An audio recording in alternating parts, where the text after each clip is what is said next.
చెల్లెల్ని కొడుకుని ప్రేమిస్తుంటే చూస్తూ ఊరుకుంటామని ఎలా అనుకున్నావు? ఛా! హ! నా కొడుకు అని తెలిస్తే పెళ్లికి ఒప్పుకోరా?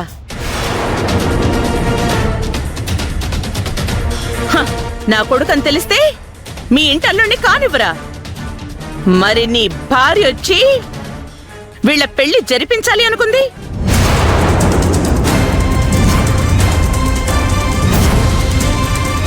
మరి దానికి తెలీదా వాడు నా కొడుకని?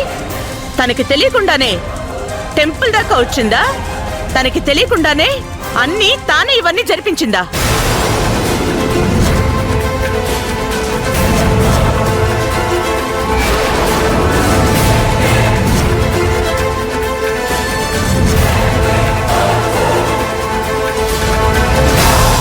అది కాదమ్మా.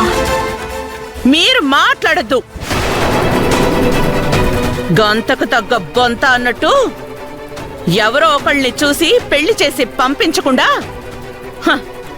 కూతురిలా పెద్దింటి వాళ్ళకి వల వేస్తుంటే చూస్తూ ఊరుకుంటున్నారా?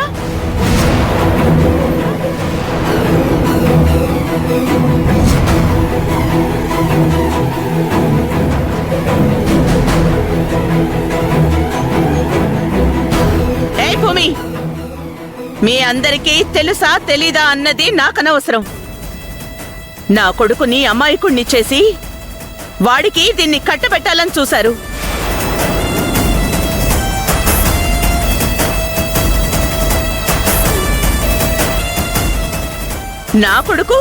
నా కొడుకు నన్ను కాదని గడప దాటేలా చేశారు. నన్ను మోసం చేసే స్థాయికి వాణ్ణి తీసుకొచ్చారు. దీనికి మీరందరూ ప్రతిఫలం అనుభవిస్తారు. మీ అందరికీ గుణపాఠం చెప్పే వరకు నేను నిద్రపోను.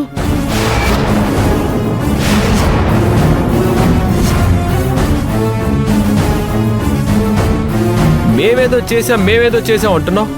మమ్మల్ని ఏమీ చేయలేక నీ కొడుకుతో మా చెల్లెలకి ఎరవేయించి మా ఫ్యామిలీ పైన పగ తీర్చుకోవాలని చూసామని మేమెందుకు అనుకోకూడదు?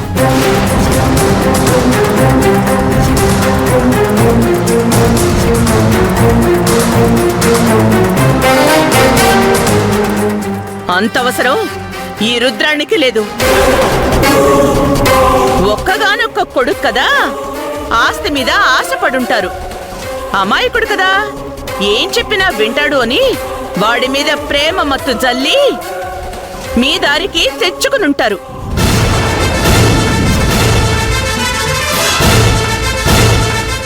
నీ ఇష్టం వచ్చినట్టు మాట్లాడకు రుద్రాణి.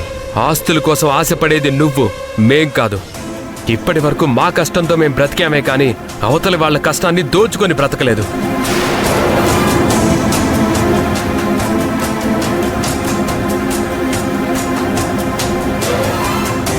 రేయ్, ఇంకా ఏంట్రా అలా చూస్తూ నిలబడ్డావు? వీళ్ళందరితో ఇలా మాటలని పెంచడానికా దీన్ని పెళ్లి చేసుకోవాలనుకుంటున్నావు? నువ్వు చేసిన పని చాలు. రారా ఇంటికి.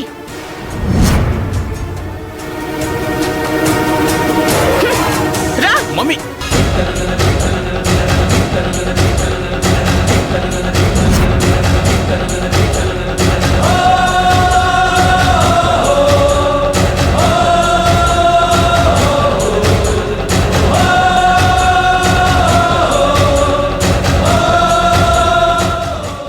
ప్రాణం అనుకుంటే అలాంటి దాని ముందు మేము అవమానపడేలా చేసావా?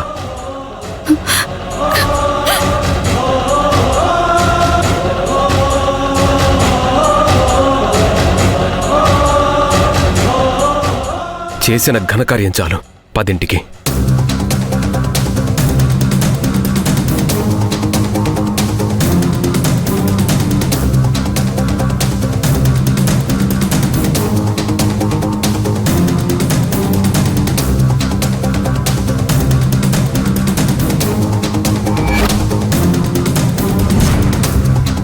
ఈ విషయం ఊళ్ళో వాళ్ళందరికీ తెలిస్తే ఏం లాభం? నీకు తెలిస్తేనే కదా అసలైన టెన్షన్.